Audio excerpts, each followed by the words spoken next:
सिरसा में Indian national Lokdal के राष्ट्रीय प्रधान महासचिव अभय सिंह चौटाला ने कहा कि ईडी की ओर से यदि पूर्व सीएम भूपेंद्र सिंह हुड्डा की संपत्ति कुर्क करने के बावजूद भाजपा उनके खिलाफ कार्रवाई नहीं करती तो उनकी बात पर पूरी तरह से मोहर लगेगी कि भाजपा और भूपेंद्र सिंह हुड्डा एक दूसरे से मिले हुए हैं। वे शुक्रवार को गांव मल्लेका में मीडिया कर्मियों से रूबरू हो रहे थे। उन्होंने कहा कि इनेलो आगामी विधानसभा चुनावों को लेकर पूरी तरह से तैयार है। आगामी 1 सितंबर को कुछ सीटों पर व 5 सितंबर को हरियाणा की सभी सीटों पर गठबंधन के उम्मीदवारों के नाम घोषित किए जाएंगे।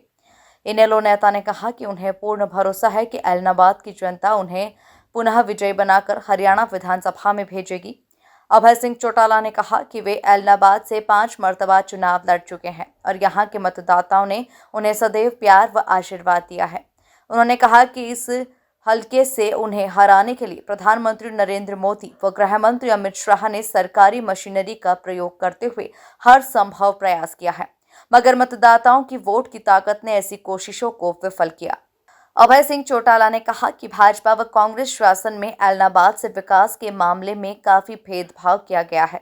उन्होंने अपने स्तर पर जिला परिषद व डी प्लान से पैसा लेकर अपने हलके का विकास करवाया है। उनका किसी से व्यक्तिगत द्वेष नहीं है, बल्कि उनका भाईचारे में भरोसा है। उन्होंने कहा कि इस विधानसभा चुनावों में सिरसा की सभी 5 सीटें इनेलो बसपा गठबंधन के खाते में जाएगी। उन्होंने कहा कि आज भाजपा व कांग्रेस में गुटबंदी है, ऐसे में इनेलो। मुझे इलाहाबाद के लोगों पे बहुत बड़ा विश्वास है।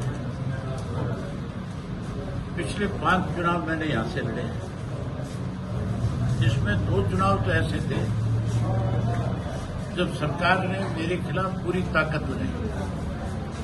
2 बाई इलेक्शन लड़े मैंने यहाँ। एक बाई इलेक्शन तो चौटाला साहब ने रिजाइन किया था, वो 2 जगह से जीते थे और कांग्रेस की गवर्नमेंट बन गई थी। गवर्नमेंट बनने के 2 महीने के बाद चुनाव हुआ। भूपेंद्र सिंह हुड्डा चीफ मिनिस्टर थे, उन्होंने सारी सरकारी मशीनरी लगा दी थी। इलाहाबाद के लोगों को बहुत तरह तरह की लालच दिए गए। उसके बावजूद भी लोगों ने, क्योंकि चौटाला साहब का विधानसभा क्षेत्र रहा हमेशा, और इस विधानसभा क्षेत्र में हमारा राजनीतिक की पारिवारिक संबंध है और मुझे बड़े मार्जिन के साथ वो चुनाव जिता करके इलाहाबाद के लोगों ने यह साबित कर दिया कि हम तो अपना राज बनाना चाहते हैं। उसके बाद किसान आंदोलन में मैंने इस्तीफा दिया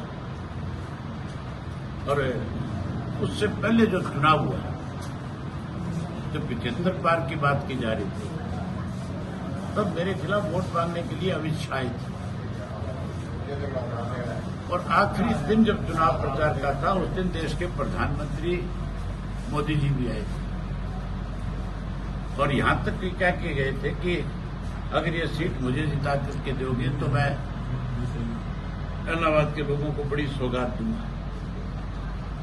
लेकिन उसके बावजूद भी लोगों का आशीर्वाद मेरे साथ रहा और मैंने भी हमेशा मेरे से जो संभव हो सकता था, हर तरह की